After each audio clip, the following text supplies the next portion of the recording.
షకలక శంకర్ అనే పేరు క్రియేట్ కాకముందు ఓన్లీ శంకర్ ఏం చేస్తూ ఉండేవాళ్ళు? ఆఫీస్ బాయ్ అండి, నల్లమల్లి బుజ్జి గారి దగ్గర ఆఫీస్ బాయ్. వినాయక్ గారి ఇంట్లో కుకింగ్ చేశారు, ఆయనకి స్టీమ్ దోశలు అవన్నీ వేసి ఇచ్చేవాడిని.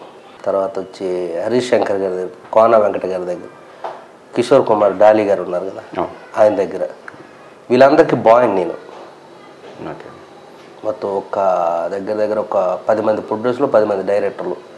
అందులో నెంబర్ 1 బుజ్జి గారు, వినాయక్ గారు, డాలీ గారు, హరీష్ శంకర్ గారు, కోన వెంకట గారు, వైజాగ్ క్రాంతి పిక్చర్స్ రెడ్డి గారు, వీళ్ళు 6 మెయిన్. వాళ్ళ దగ్గర మెయిన్ నేను వర్క్ చేసేవాడిని. ఎక్కువ వాళ్ళకి ఏం కావాలి అన్ని సర్వీస్ మొత్తం. ఇక ఏం లేనప్పుడు నాకు ఇంక అదే కనబడ్డది, ఇక దారి. ఇక ఎంటర్ అవ్వాలంటే నాకు ఒక దారి కనబడ్డది అదే.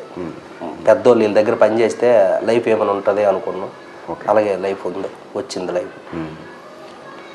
వాళ్ళ దగ్గర పనిచేసినప్పుడు నాకు జబర్దస్త్లో ఆఫర్ వచ్చింది.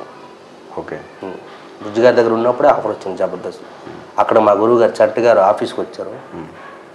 ఆఫీస్కి రాక నన్ను చూసి, మేము ఒక షో చేస్తాను శంకర్ వస్తామని అంటే, అలాగే గురుగారు వస్తాను, చంటి గారు వస్తాను, తీసుకెళ్ళి జబర్దస్త్లో నాకు అవకాశం ఇవ్వడం అలా. ఇప్పుడు వాళ్ళు ఇప్పుడు ఈ పొజిషన్లో చూసి వాళ్ళు ఎలా ఫీల్ అవుతున్నారు మిమ్మల్ని? చాలా గర్వంగా ఫీల్ అవుతున్నారండి. ఓకే, బుజ్జి గారు అయితే మొన్న ఆఫీస్కి వెళ్ళాను, మన నా కొడుకు పెళ్లి జరగాలి సినిమా స్టార్ట్ అయింది కదా, వాసన్ కృష్ణమురళి గారు, దానికి చెప్పడానికి వెళ్ళాను. బుజ్జి గారి దగ్గరికి వెళ్తే ఆయన అసలు ఒక 1 మినిట్ మాట్లాడలేపాడు, అలా ఉండిపోయాడు. నన్ను చూస్తూ అలాగా, అక్కడ ఎవరెవరు ఉన్నారు పెద్ద పెద్ద వాళ్ళు అందరూ చెప్తున్నాడు. నా కళ్ళు ఎదురుగా ఎదిగాడు. నాకు తలనొప్పి వస్తే ఆయిల్ రాసేవాడు తలకి, నాకు భోజనం పెట్టేవాడు, నాకు టీలు ఇచ్చేవాడు. ఈరోజు ఇంత గొప్పవాడు అయ్యాడంటే నాకు ఎంత గర్వంగా ఉంది, మామూలు గర్వంగా లేదు నాకు. చాలా హ్యాపీగా, అసలు చాలా గ్రేట్గా ఉందిరా శంకర్ అని చాలా హ్యాపీగా ఫీల్ అయ్యాడు.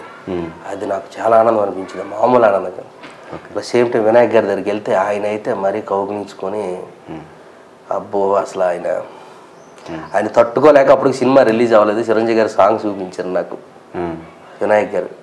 ఆనందం తట్టుకోలేక, అంటే నా ఎదుగుదల చూసి ఆయన అంత ఆనందపడి, నీకు ఇది కాదు కిక్కు, నీకు అసలు కిక్ చూపిస్తాను పద అని చెప్పి రావునాయుడు స్టూడియోలో చిరంజీవి గారు 150 సాంగ్ రత్తాల సాంగ్ ఉంది కదా, అది చూపిస్తే నాకు కళ్ళు తిరిగి దెమ్మ తిరిగి కింద పడిపోయింది దబ్బమని.